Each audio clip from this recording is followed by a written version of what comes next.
books are my treasure. I read whatever I please.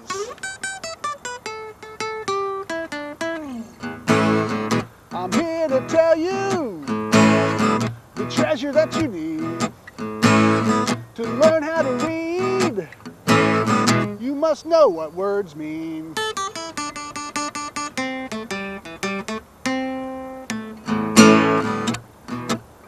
My friend the princess has stories for you. They're all about words and what they mean. So here's the princess with a story for you. Listen carefully to her, then go get your hooks into books. Oh yeah!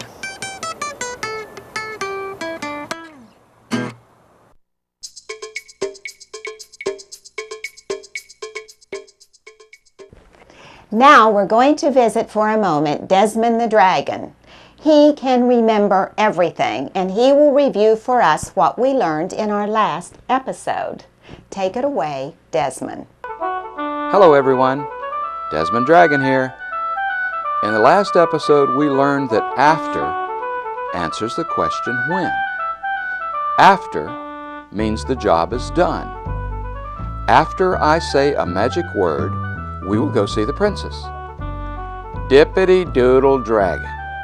There, I've said it. Now on to the princess.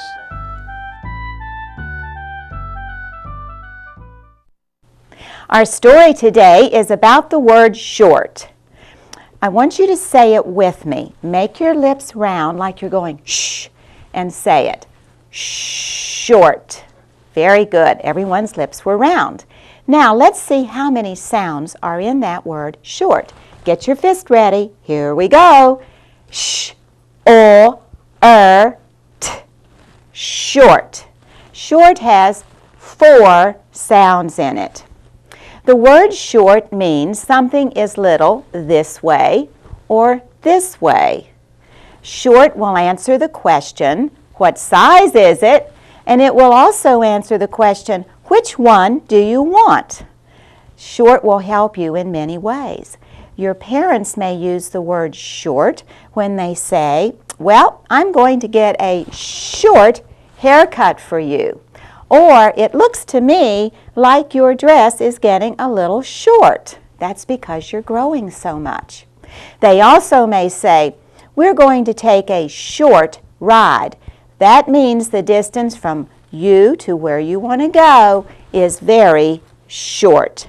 They also may say, looking at their watch, this will only take a short time. That means there will only be a little number of minutes that you will have to wait. I went fishing the other day, and I have some worms in here, and I can show you what short means with my worms. Now, is anybody out there afraid of worms? Well, if you are, you might just want to shut your eyes for this. Ready? Here's my worms.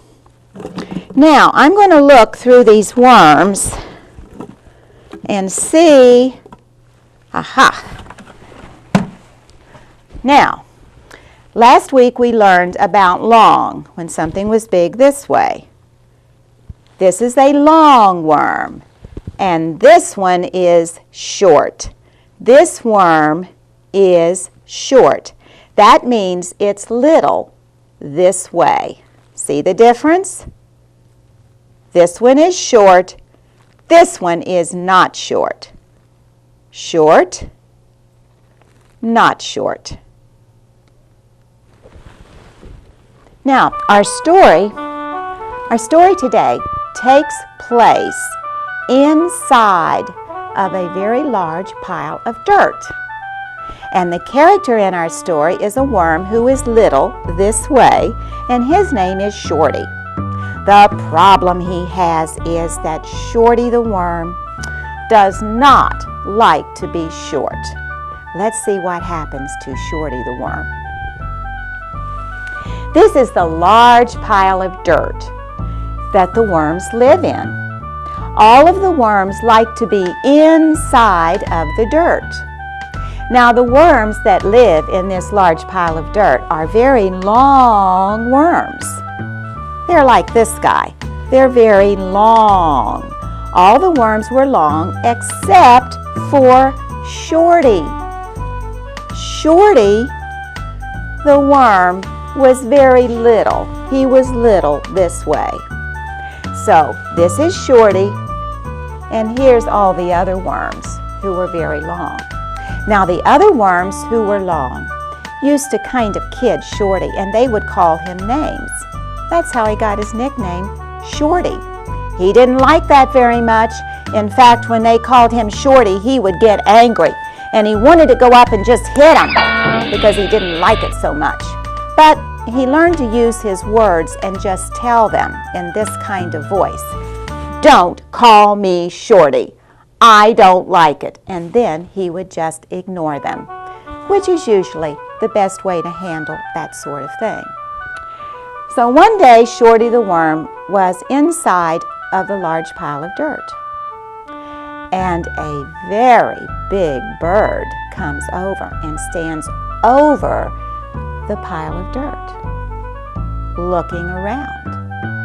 Now, Shorty the Worm, he started to squirm, but short is good was the lesson he learned, because that bird said, "I want to find a very long worm for my dinner."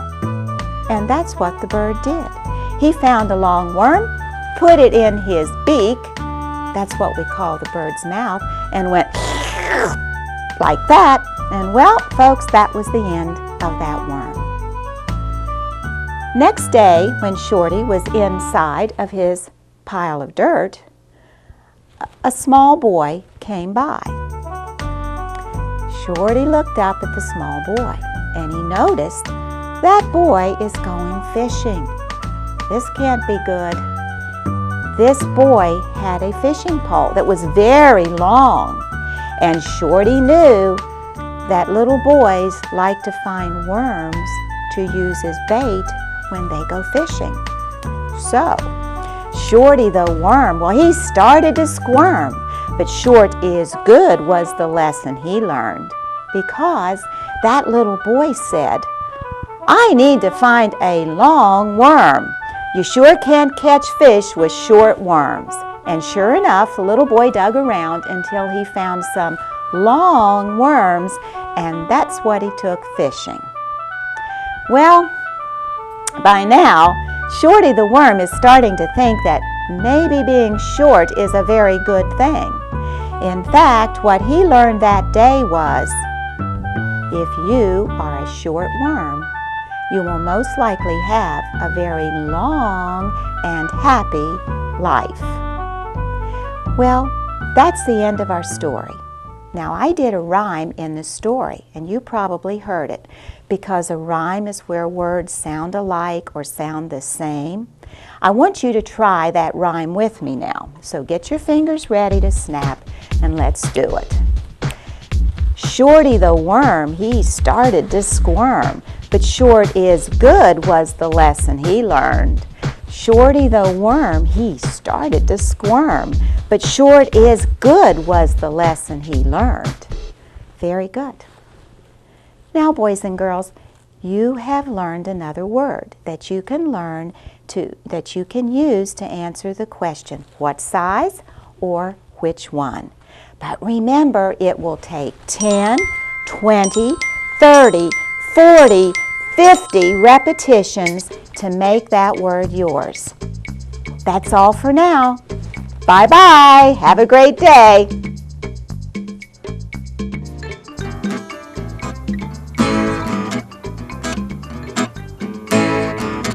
Now the story is over. The princess is through. Take this new word and let it work for you. Find the word in books. Hear the word in stories. You will be amazed. So go get your hooks into books. Oh yeah!